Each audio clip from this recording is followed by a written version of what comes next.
última exposição nos capítulos 6 e 7 de Gênesis, nós fomos confrontados com a realidade da corrupção deste mundo, com as suas profundas consequências e a maneira soberana de Deus, que Deus age diante da seriedade do pecado. Então, nos capítulos 6 e 7, foi nos revelada a vida de Noé, um homem cuja a obediência, a lealdade, são nascidas, geradas da inefável graça divina e se destacam como um farol de esperança, na preservação de um remanescente, conforme nós temos visto no livro de Gênesis, após a queda. Então, nossa jornada pelo entendimento desses capítulos 6 e 7, nos levou a uma reflexão sobre a natureza da salvação providenciada por Deus. Questionamos, naquela ocasião, fizemos um exame, nos perguntando do que exatamente fomos salvos. E vimos que a resposta a essa pergunta, ela ressoa com gravidade. Nós fomos salvos da ira justa de um Deus vivo. Citando o texto de Hebreus 10, 31, que nos adverte sobre essa verdade, que nos lembra o quão terrível é cair nas mãos de um Deus vivo. E essa passagem de Hebreus, ela está falando para crentes. O quão terrível é cair na mão de um Deus vivo. Então, façamos agora a leitura do capítulo 8 de Gênesis, texto que será exposto nessa manhã. Diz assim a santa palavra do Senhor: Deus lembrou-se de Noé, de todo o gado e de todos os animais selvagens que estavam com ele na arca. E Deus fez passar um vento sobre a terra, e as águas começaram a diminuir. As fontes do abismo e as janelas do céu se fecharam, e a chuva do céu se deteve. As águas foram recuando de cima da terra e, depois de 150 dias, haviam diminuído. A arca parou sobre os montes de Ararate no dia 17 do 7º mês.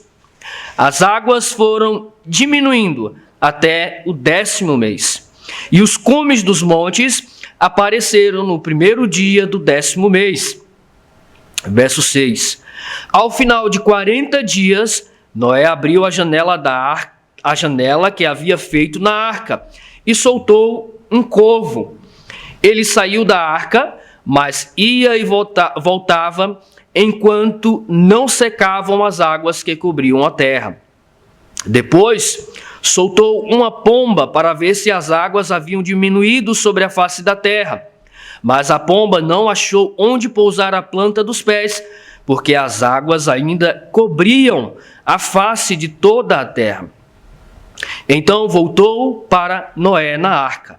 Estendendo a mão, Noé segurou-a e a recolheu consigo na arca. Esperou mais 7 dias e tornou a soltar a pomba para fora da arca. À tardinha, a pomba voltou para ele e trazia no bico uma folha nova de oliveira. Então Noé soube que as águas haviam diminuído sobre a terra. Esperou ainda mais 7 dias e tornou a soltar a pomba, mas ela não voltou mais para ele. As águas que estavam sobre a terra secaram no primeiro dia do primeiro mês do ano 601. Então Noé tirou a cobertura da arca, olhou e viu que a face da terra havia secado. Aos 27 dias do segundo mês, a terra estava totalmente seca. Verso 15. Então Deus falou a Noé: sai da arca, juntamente com a tua mulher, teus filhos e as mulheres de teus filhos. Traze para fora todos os animais que estão contigo, de toda criatura, tanto as aves como grandes animais, e todo animal rastejante que se arrasta sobre a terra, para que nela se reproduzam, frutifiquem e se multipliquem. Então Noé saiu, e com ele seus filhos, sua mulher e as mulheres de seus filhos, e todo o animal grande, todo o animal rastejante e toda ave, tudo que se move sobre a terra segundo suas espécies, saiu da arca. Verso 20. Então Noé edificou um altar ao Senhor. Tomou todo o animal, presta atenção, tomou todo o animal limpo. Moisés faz questão de registrar isso. Tomou de todo o animal limpo e de toda a ave limpa e ofereceu holocaustos sobre o altar. O Senhor sentiu o aroma suave e disse em seu coração: não tornarei a amaldiçoar a terra por causa do homem, pois a imaginação do seu coração é má desde a sua infância. Nem tornarei a ferir de morte todo ser vivo, como acabo de fazer. Enquanto a terra durar, não deixará de haver plantio e colheita, frio e calor, verão e inverno, dia e noite. Amém. Meus irmãos, o sermão desta manhã tem 4 partes. Todas elas certamente são importantes, porque fluem da mesma passagem. Mas é na primeira e na última que encontramos o cerne do nosso texto e do sermão. A primeira parte e o ápice da história do dilúvio é que Deus lembrou-se de Noé. Veremos que esta é uma expressão que tem um significado particular no Antigo Testamento e que a mesma encontra plenitude em Cristo. Lembrou-se Deus. A última parte e a principal aplicação para nós é a resposta de Noé a tudo o que Deus fez. O primeiro ato de Noé em terra firme foi uma oferta de adoração sacrificial de todo o coração. E Noé não faz isso segundo ele mesmo idealizou fazer. Meus irmãos, o clamor profundo do meu coração ao longo de toda esta semana foi o de que a divina providência utilize as palavras deste sermão para nos fortalecer na fé e na certeza inabalável de que jamais somos esquecidos pelo Senhor nosso Deus.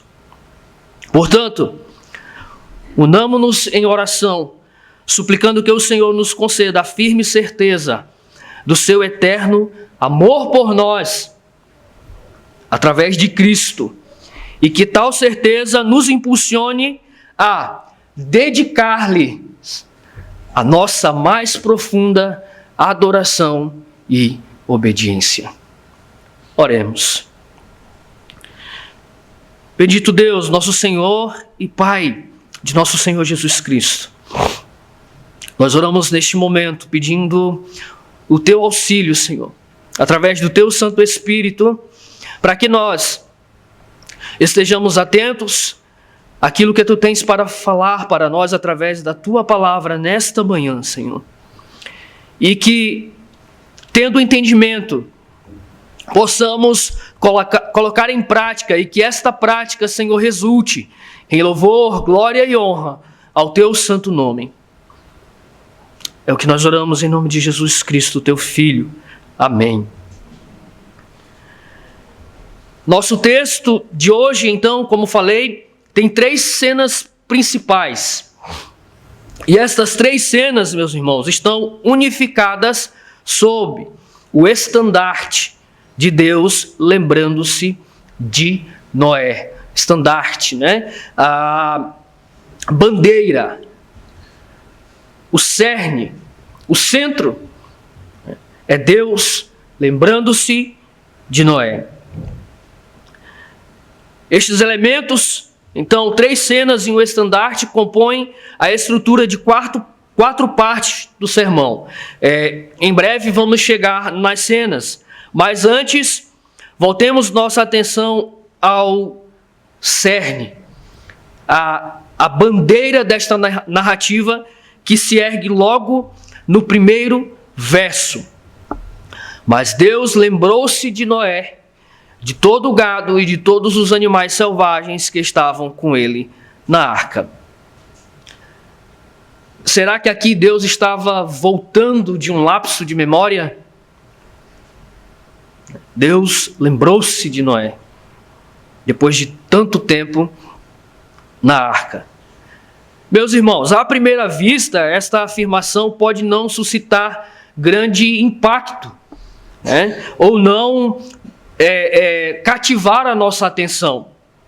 No entanto, uma análise mais profunda da sua aplicação no Antigo Testamento revela uma dimensão muito maior de seu significado.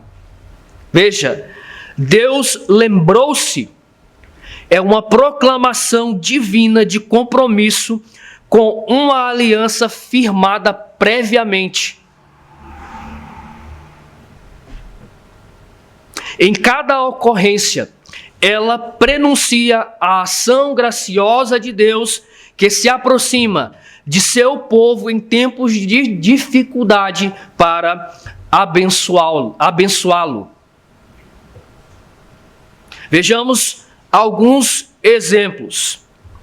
Nós vemos isso em Gênesis 19, onde, no verso 29, Ló, sobrinho de Abraão, estava prestes a ser o quê? Destruído junto com as cidades de Sodoma e Gomorra, quando Deus trouxe juízo sobre aquelas cidades. Mas Deus resgatou Ló quando? Diz o texto, lembrou-se de Abraão e de sua promessa de abençoá-lo. Vemos isso em Gênesis 32, Gênesis 30, quando nos versos 22 e 23, Deus lembrou-se de Raquel e abriu o seu ventre quando ela clamou a Deus, porque sua irmã zombava de sua esterilidade. Vemos isso novamente em Êxodo, capítulo 2, quando, nos versos 22 e 23, os israelitas imploraram a Deus para resgatá-los da escravidão egípcia. E Deus, novamente, lembrou-se de sua aliança com Abraão, Isaque e Jacó. E vemos outro exemplo disso em Jeremias 31, onde no verso 20, Deus lembrou-se da nação de Israel em seu exílio e prometeu ter misericórdia dela e transformar o seu luto em alegria, restaurando-a.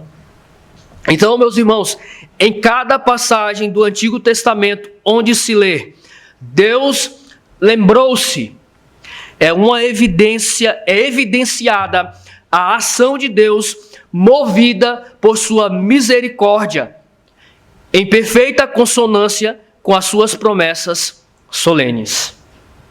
Deus lembrou-se.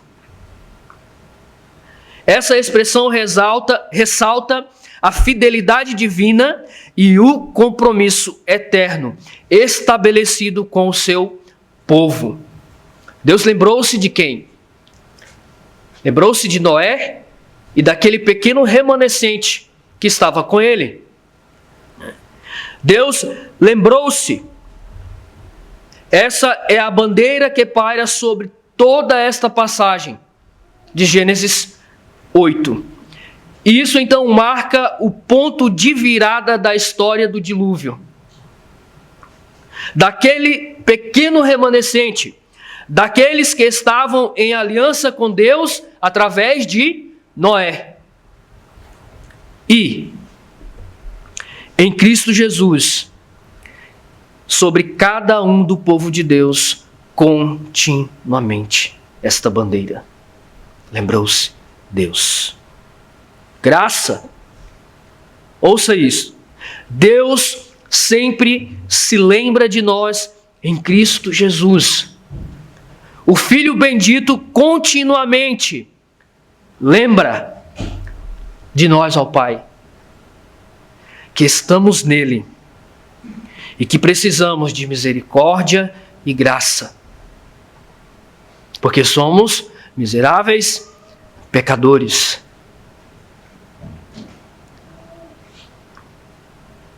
Então, o que Noé sabia em parte, nós sabemos plenamente em Cristo Jesus.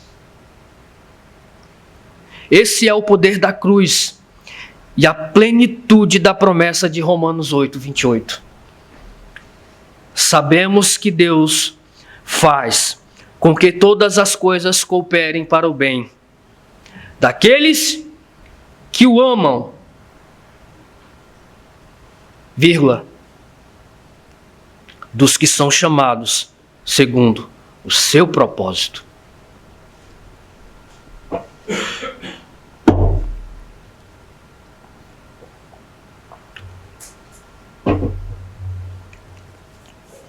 Sob essa bandeira, como mencionei anteriormente, há 3 cenas. Primeira, a espera paciente na arca, versos 1 ao 14. Segunda, a ordem de Deus para Noé sair da arca, 15 ao 19. E a nova vida em terra firme. Com isso, consideremos a primeira cena, a espera paciente na arca. Deus prometeu, então, nos capítulos 6 e 7, trazer um julgamento devastador através de um dilúvio. Ele, então, ordenou que Noé construísse um barco gigante para escapar dele. Ele, sua família e um par de cada tipo de animal. Noé obedeceu, construiu a arca, as pessoas e os animais foram embarcados e o julgamento veio. Toda a vida na terra tinha sido totalmente destruída, meus irmãos. Devastada. Deus agora passa então a renovar tudo. E aqui nós temos um eco de Gênesis 1. E Deus fez soprar um vento sobre a terra, e as águas baixaram. As fontes do abismo e as janelas dos céus foram fechadas. As chuvas dos céus foi contida. A palavra hebraica aqui é a mesma para espírito, no verso 2 de Gênesis 1. E relembra o relato original da criação e introduz o primeiro ato recriativo de Deus, renovando a terra das águas. Verso 1. Atos recriativos sucessivos espelhando a criação original se seguem. O ajuntamento das águas, versos 2 ao 5, conforme Gênesis 1, 6 ao 9. A colocação dos pássaros nos céus, versos 6 ao 12, conforme os versos 20 ao 23 do capítulo 1. O estabelecimento da terra seca, verso 13, conforme os versos 9 ao 12 do capítulo 1. a colocação de animais e seres humanos sobre a terra para se multiplicar. Versos 16 e 19, conforme Gênesis 1, 24 a 27. E a bênção divina, já no capítulo 9, do verso 1 ao 3, conforme Gênesis 1, 28 ao 30. Temos aqui, então, sucessivos atos recriativos de Deus. Nesta passagem, observamos, então, um ciclo divino de justiça e graça. Vejam, as fontes do abismo e as janelas dos céus que se abriram no capítulo 7 são seladas no capítulo 8. Assim como as águas subiram e cobriram a terra, elas recuaram e secaram. Este ato reflete a soberania de Deus, que, com justiça, ele trouxe o dilúvio, e com igual misericórdia, Deus então restaurou a terra. Justiça e graça, julgamento e misericórdia. Deus restaurou a terra, demonstrando sua providência e compaixão eternas. Com o declínio então das águas, como nós lemos, a arca repousou sobre o pico de uma montanha recém-exposta. Verso 4. Ali, Noé e sua família observaram e aguardaram pacientemente o processo lento, gradual, pelo qual as águas recuaram e a terra seca ia surgindo. Noé então envia um corvo, verso 7. Em seguida, envia uma pomba, verso 8 ao 12. A pomba retorna com uma folha de oliveira. E então, mais uma semana. E ela então não retornou. Meus irmãos, Noé esperou pacientemente após a arca pousar sobre o cume dos montes quase 2 meses. Então, entre a arca pousar no cume dos montes e todo esse processo entre Noé soltar o corvo, soltar a pomba, soltar novamente a pomba, e o corvo e a pomba não voltar mais, Noé esperou pacientemente, juntamente com a sua família, quase 2 meses. Vejam, do início do dilúvio até esse momento, aproximadamente 1 ano e 10 dias.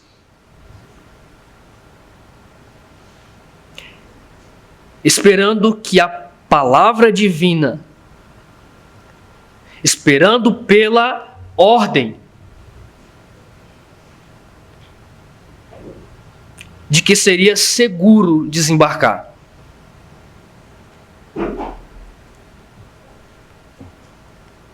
E antes de passar para a próxima cena, eu quero mencionar algo importante. Não vou me alongar muito nisso, mas é como o Novo Testamento faz a ligação entre as águas do dilúvio e o sacramento do batismo. Onde isso? 1 Pedro, capítulo 3, verso 20 e 21. Nós temos essa correlação as águas do dilúvio com o sacramento do batismo. Por quê, irmãos? As águas do dilúvio é uma tipologia, é algo que aponta, é uma sombra do batismo cristão, aponta para isso. Este é mais um dos inúmeros exemplos da unidade da Sagrada Escritura. Uma narrativa coesa de redenção. Embora muitos homens diferentes tenham escrito estas palavras ao longo de muitos séculos, ela é única, ela é linear. Foi inspirada por Deus para revelar a sua obra salvadora através de Cristo Jesus. Né? Lembram daquele videozinho postado nas nossas redes sociais? A Bíblia não é uma série de histórias desconexas. Ela é um relato linear que aponta para o nosso Senhor Jesus Cristo. Para a obra redentiva, realizada definitivamente na cruz. Deus então lembrou-se de Noé e, de acordo com a sua misericórdia, conduziu Noé e aqueles que estavam nele através das águas do dilúvio. Isso nos leva à segunda cena deste capítulo, nos versos 15 ao 19. Noé, sabendo agora que a terra estava seca, o que seria? O que fazer agora? Noé e aquele pequeno remanescente. Como saber o que fazer? O que aconteceria? Verso 15. Então Deus falou a Noé. Noé não tomou uma ação precipitada. As águas secaram. Vamos embora, cambada, vamos sair. Estamos tanto tempo confinados aqui. Não suporto mais esse cheiro de cocô de animal. Sai da arca, juntamente com a tua mulher, teus filhos e as mulheres de teus filhos. Tá, mas é para deixar os animais lá? Aí Deus continua: traze para fora todos os animais que estão contigo. E Noé fez conforme o Senhor ordenou. Assim como no capítulo 7, no verso 1, Deus disse: entra na arca tu e toda a tua casa. Novamente o padrão é ordem e obediência. Deus ordenou: saia da arca, Noé. Eis que fiz novas todas as coisas. E nisso vemos outro aspecto da recriação de Deus, ou seja, nesta passagem, nesta segunda cena, vemos que Deus novamente ordenou a terra para o homem. Deus recoloca tudo em ordem. Tudo o que faltava então foi restabelecê-lo. E foi exatamente isso que Deus ordenou que Noé e os seus fizessem agora. A linguagem ressoa pela segunda vez, Gênesis 1, 22. Sejam fecundos e multipliquem-se na terra. Verso 17.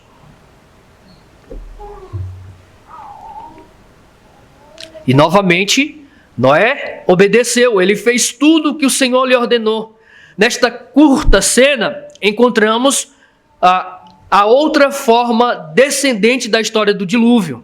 A forma ascendente, nós vemos Deus ordenando a Noé, constrói a arca, anuncia que vai vir o dilúvio, pega a tua casa, a tua família e os animais, entra na arca, e Deus selou a arca. Novamente, aqui ele ordena que o mesmo grupo, Noé, pega a tua família, a tua casa e os animais e sai da arca. Novamente, o povo de Deus deve ver e saborear a sabedoria, a intencionalidade e a bondade de Deus nisso. Deus lembrou-se de Noé, reordenou a terra e o tirou da arca. Isso nos leva à cena final. mais curta e mais aplicável. Quando a primeira cena terminou, meus irmãos, a terra havia secado. Mas o que aconteceria a seguir? Noé esperou, então, pacientemente. Quando a segunda cena terminou, Deus chamou Noé para fora da arca e começaram a encher a terra. Mas o que Noé faria ao sair da arca? Antes de vermos o que Noé fez, eu convido você a primeiro considerar o que você faria. Qual você acha que teria sido o primeiro ato seu fora da arca?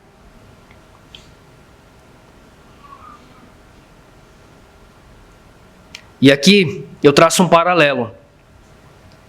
Qual é, na maioria das vezes, o nosso primeiro ato quando saímos da Assembleia Solene? A arca aponta para a igreja. Sair da arca aponta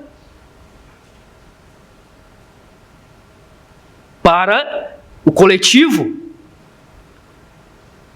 de um ambiente de culto, trazendo para o contexto da igreja.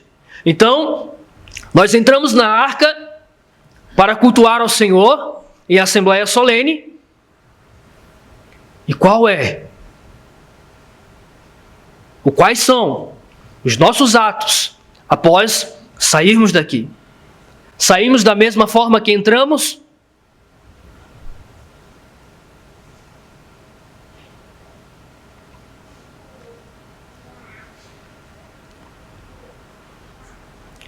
Você já fez uma longa viagem de mochila ou um longo período de acampamento? Ou talvez, de alguma outra forma, você já passou por um período mais longo em que obter somente o básico para sobreviver, como comida e água, era um desafio, e os extras, como o cafezinho, os docinhos, um banheiro agradável para você usar, eram totalmente escassos? Se sim, qual foi a primeira coisa que você fez quando voltou à civilização? Deixe-me abordar isso de outro ângulo, por um minuto. E, meus irmãos, não me tomem por insensível. Considere a última vez que você testemunhou sofrimento e morte reais.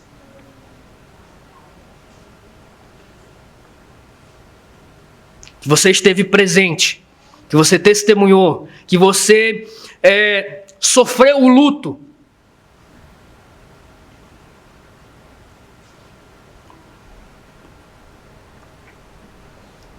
Pela perda de um ente querido. Meus irmãos, para Noé, todos estes elementos foram combinados. Escassez, tristeza, pesar, angústia. Vejam, ele estava em um barco por mais de um ano, cercado por animais e sem nenhum dos confortos de uma civilização. Além disso, ele passou todo esse período sabendo da destruição total que acontecia abaixo dele. O tempo todo.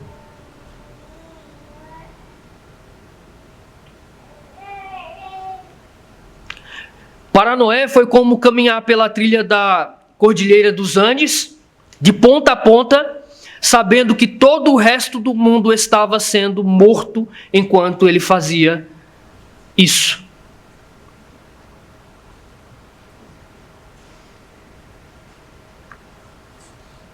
Noé foi privado de praticamente todos os prazeres mundanos, enquanto todo o resto do mundo foi exterminado.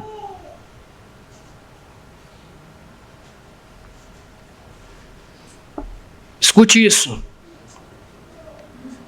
Além de nosso Senhor Jesus Cristo, quando ele suportou a ira de Deus na cruz, nenhum outro ser humano jamais testemunhou a severa justiça de Deus como Noé testemunhou nos dias do dilúvio.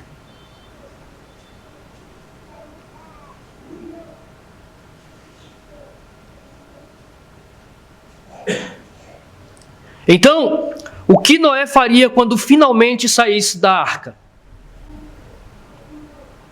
Ele correria para preparar um grande animal para quebrar o seu jejum, ou vestiria roupas de saco e cinzas para lamentar a morte ao seu redor?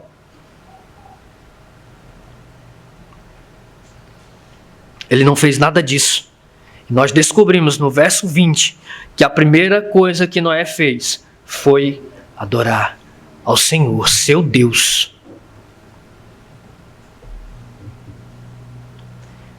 Então Noé edificou um altar ao Senhor, tomou de todo animal limpo e de toda ave limpa e ofereceu holocaustos sobre o altar. Que resposta notável! Ele não tinha pressa em encontrar algum tipo de prazer mundano e não se afundava em tristeza. Como seria de se esperar de um homem com o favor de Deus. Um homem verdadeiramente justo. O primeiro ato de Noé em terra firme, em terra seca, foi construir um altar e oferecer um sacrifício a Deus em adoração. Aqui, porém, pode-se perguntar, por qual motivo Noé ofereceu a Deus um sacrifício, visto que não tinha um mandamento para fazê-lo?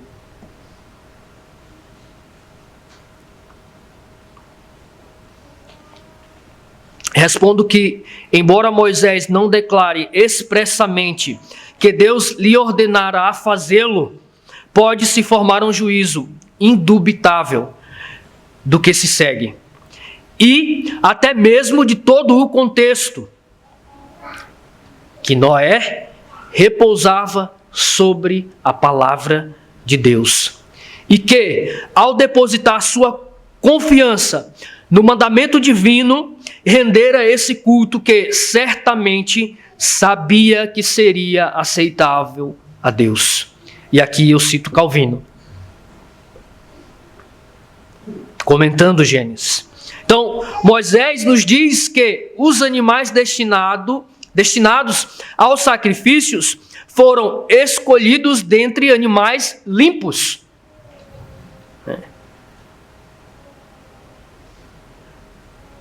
E aqui, meus irmãos, é certo que Noé não inventou essa distinção entre animais limpos e impuros. Concordam comigo? Então, se Noé fez essa distinção, é porque ele sabia que Deus fazia essa distinção entre animais limpos e impuros.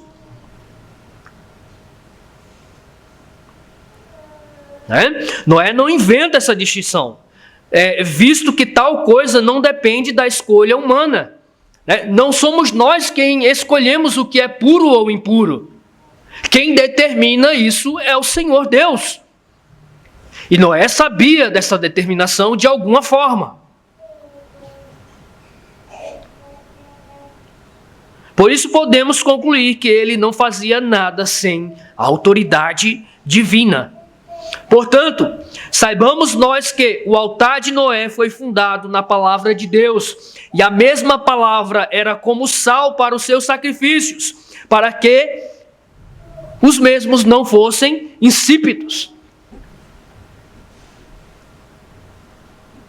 Noé edificou um altar ao Senhor e ofereceu holocaustos diante de Deus.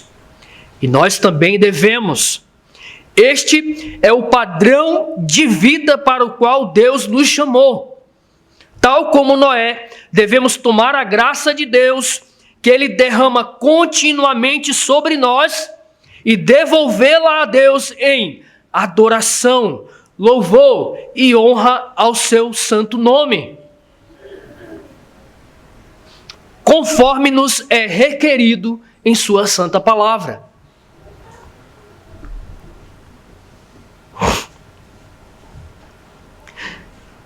E esse texto nos conduz a uma última pergunta que o próprio texto responde. Qual seria a resposta de Deus a tal ato de Noé? Como Deus reagiria aos holocaustos oferecidos por Noé?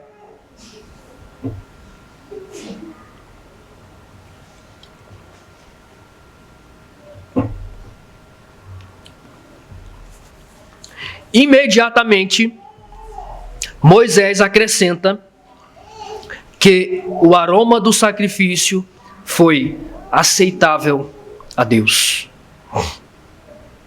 Portanto, devemos observar que todos os serviços religiosos que não forem perfumados com o aroma da fé e submissão à sua palavra são de mau cheiro diante de Deus.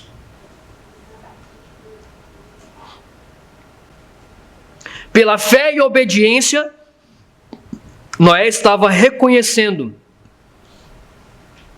que havia recebido a sua própria vida e a dos animais como dádiva somente da graça de Deus. O holocausto expressava tanto a dependência como a propiciação. Noé simbolicamente consagrou o seu pequeno reino a Deus, prefigurando Cristo. O aroma suave do sacrifício de Noé apaziguou a indignação de Deus contra o pecado, novamente prefigurando Cristo, sua morte e o seu sacrifício expiatório. Isaías 53, verso 10.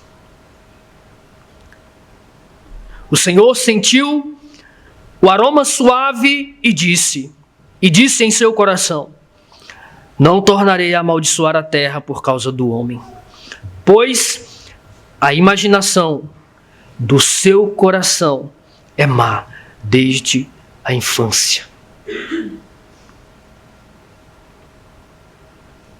Nem tornarei a ferir de morte todo ser vivo, como acabo de fazer. Enquanto a terra durar, não deixará de haver plantio e colheita, frio e calor, verão e inverno, dia e noite. Satisfeito com o sacrifício de seu servo, Deus estabeleceu um pacto tanto consigo mesmo quanto com Noé, assegurando o quê? Assegurando que de agora em diante não mais amaldiçoaria a terra, destruiria a vida ou interromperia o ciclo das estações. Este texto, meus irmãos, ressalta a natureza da aliança com Noé. A natureza graciosa, misericordiosa, que parte do Senhor. Marcada então pela promessa divina de que nunca mais destruiria a terra por meio de um dilúvio. Isso apesar da contínua inclinação humana ao pecado, que justificaria tal juízo.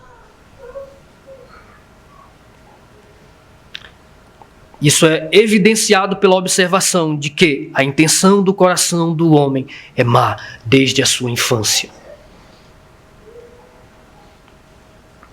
Deus lembrou-se de Noé, restaurou a terra, o tirou da arca para uma nova vida, aceitou a sua oferta de adoração e selou com ele uma aliança eterna.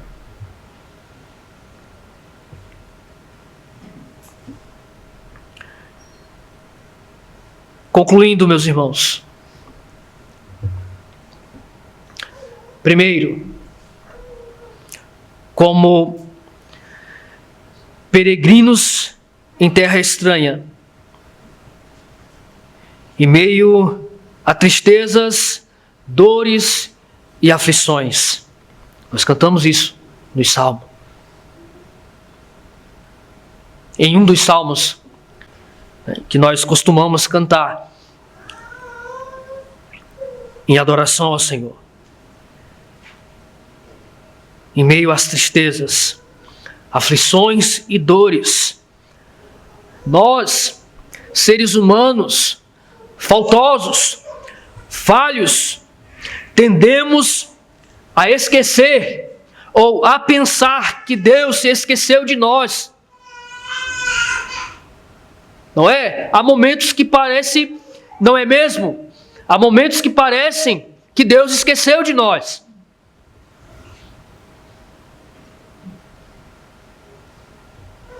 Eu imagino que durante todo esse período dentro da arca, Noé, como um ser humano falho, ele possa ter se perguntado: será que Deus esqueceu de nós aqui dentro? Já se passou tanto tempo e a arca não para de chacoalhar.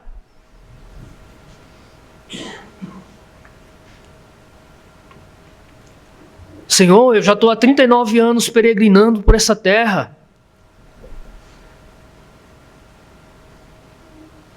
Já foram tantas tristezas, tantas aflições e dores.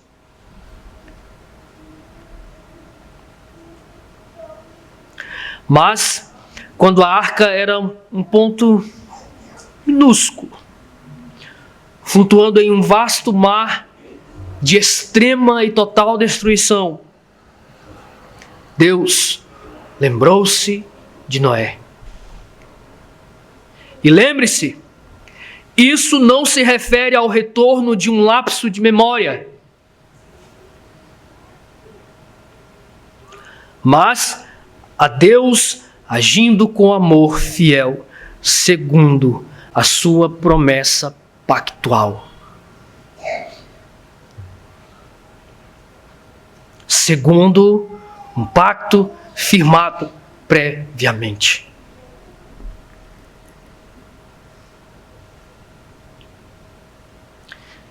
Se estivermos em aliança com Ele, Ele certamente se lembrará de nós.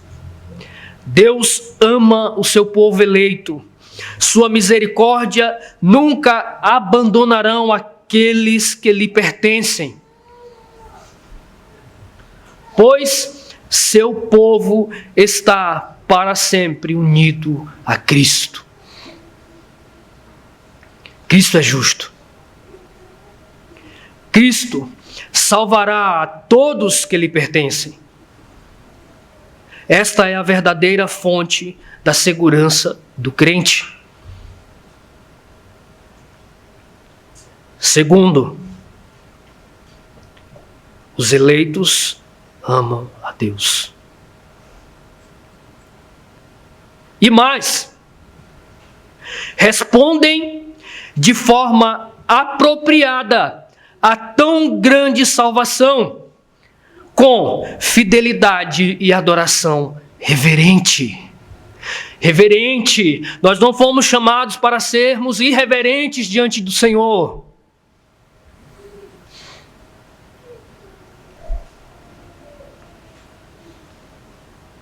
Devemos agora expressar a nossa gratidão, o nosso amor por aquele que nos elegeu desde a fundação do mundo, não com ofertas queimadas, mas pelos sacrifícios de louvor e pelos sacrifícios de justiça.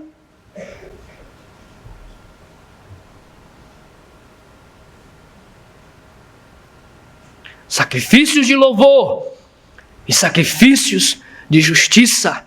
Não precisamos mais preparar um animal para o sacrifício. Não precisamos mais escolher entre o animal limpo e o animal impuro. Mas precisamos conhecer aquilo que o Senhor requer de nós como uma adoração aceitável diante dele.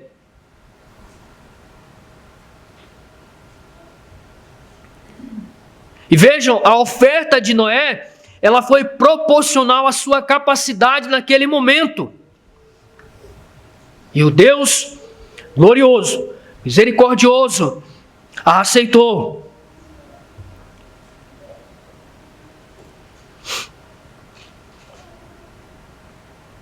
Tendo feito repousar a sua ira sobre um mundo de pecadores, o Senhor aqui fez o seu amor repousar sobre este pequeno remanescente de crentes. Ele não tinha em vista somente o sacrifício de Noé, meus irmãos, mas o sacrifício do próprio Senhor Jesus Cristo. O sacrifício do seu Filho, que estava tipificado e representado por ele, pelo sacrifício de Noé. E que foi a verdadeira oferta de cheiro suave. Conforme o apóstolo Paulo, escrevendo aos Efésios, no verso 2 do capítulo 5, diz: como também Cristo. E ele continua: se entregou a si mesmo. Se entregou a si mesmo por nós a Deus, como oferta e sacrifício com aroma suave. O verdadeiro aroma suave. O sacrifício de nosso Senhor Jesus Cristo. Assim, nos apeguemos unicamente ao sacrifício de Cristo, no qual achamos toda a plenitude da graça, e nos voltemos para Ele em adoração e obediência. Amém. Para Deus, o Pai, o bendito Filho Jesus e o Espírito Santo, seja toda a honra e glória para agora e para todo sempre. Amém. Nos coloquemos de pé.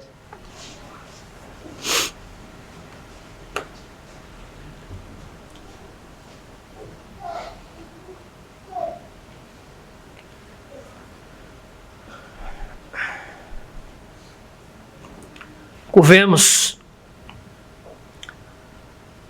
as nossas cabeças diante do Senhor.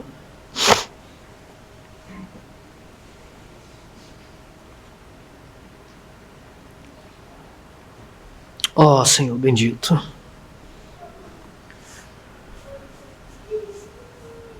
nós te louvamos e a ti somos gratos por ter nos feito povo teu.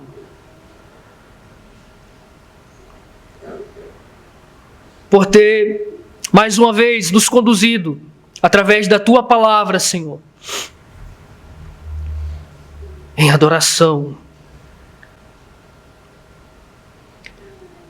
Ó Deus, que o teu Santo Espírito nos auxilie colocar isto em prática,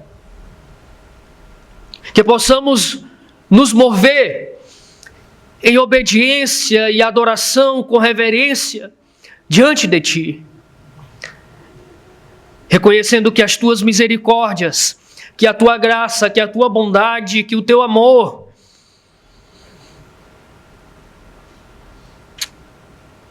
são a causa de nós não sucumbirmos diante deste mundo mau e perverso, e que possamos prosseguir na nossa caminhada rumo a Canaã celestial, rumo aos novos céus e a nova terra,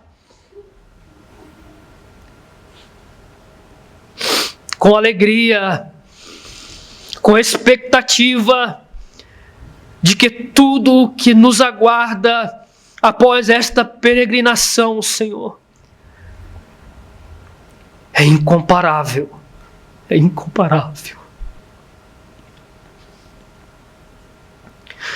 Onde desfrutaremos da plenitude da tua presença.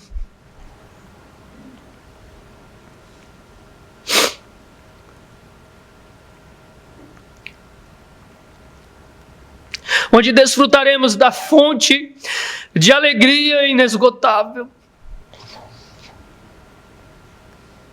Mas enquanto isso, Senhor, não nos deixe esquecer que estamos eternamente aliançados contigo em Cristo Jesus. E que nele não somos mais vistos por ti como pecadores imundos. Fomos purificados da lepra do pecado. E o véu do templo foi rasgado e temos livre acesso à tua santa presença. E que isso resulte a uma vida de compromisso, uma vida de testemunho, de bom testemunho ao nome de Cristo. Amém e amém.